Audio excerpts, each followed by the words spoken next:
In this week's Torah portion, Vayera, we read about how Abraham didn't want to do it at first, but after God told him to trust his woman, Abraham took Hagar and Ishmael, her son, his son, and sent them off to the desert.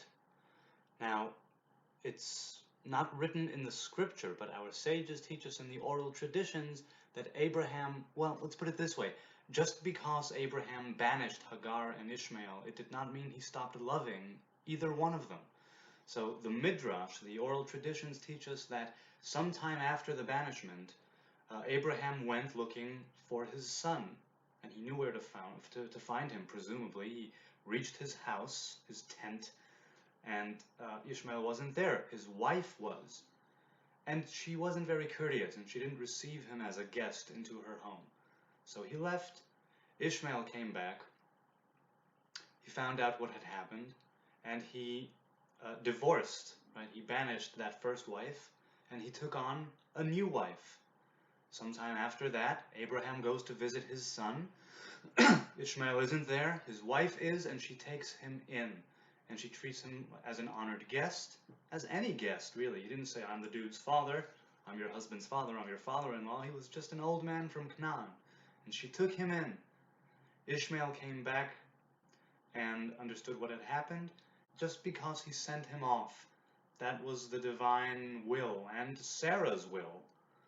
It doesn't mean that he stopped loving either one of them, and it doesn't mean that he stopped wanting the best for either one of them.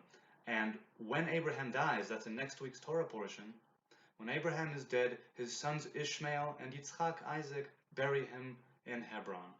And the fact that Ishmael took precedence before Isaac, got first billing, our sages teach us, is because Ishmael, he didn't receive the Hebrew covenant exactly in the same way as Isaac did, but he did receive the covenant of Abraham in the sense of being hospitable, being a good host, taking people in. To this day, in the Arab world, which is traditionally the descendants of Ishmael, the descendants are traditionally of the Arab Peninsula, that area, right, Arabia, they have a very strong tradition and custom when it comes to bringing guests into your home, probably the most famous of which are the Bedouins, and I'll get into that maybe into what it means to be a host in another time. I don't even know if I know that much about it. Not in that Arabian sense. I know what it means to me. So we'll do that another time. Let's have a great weekend.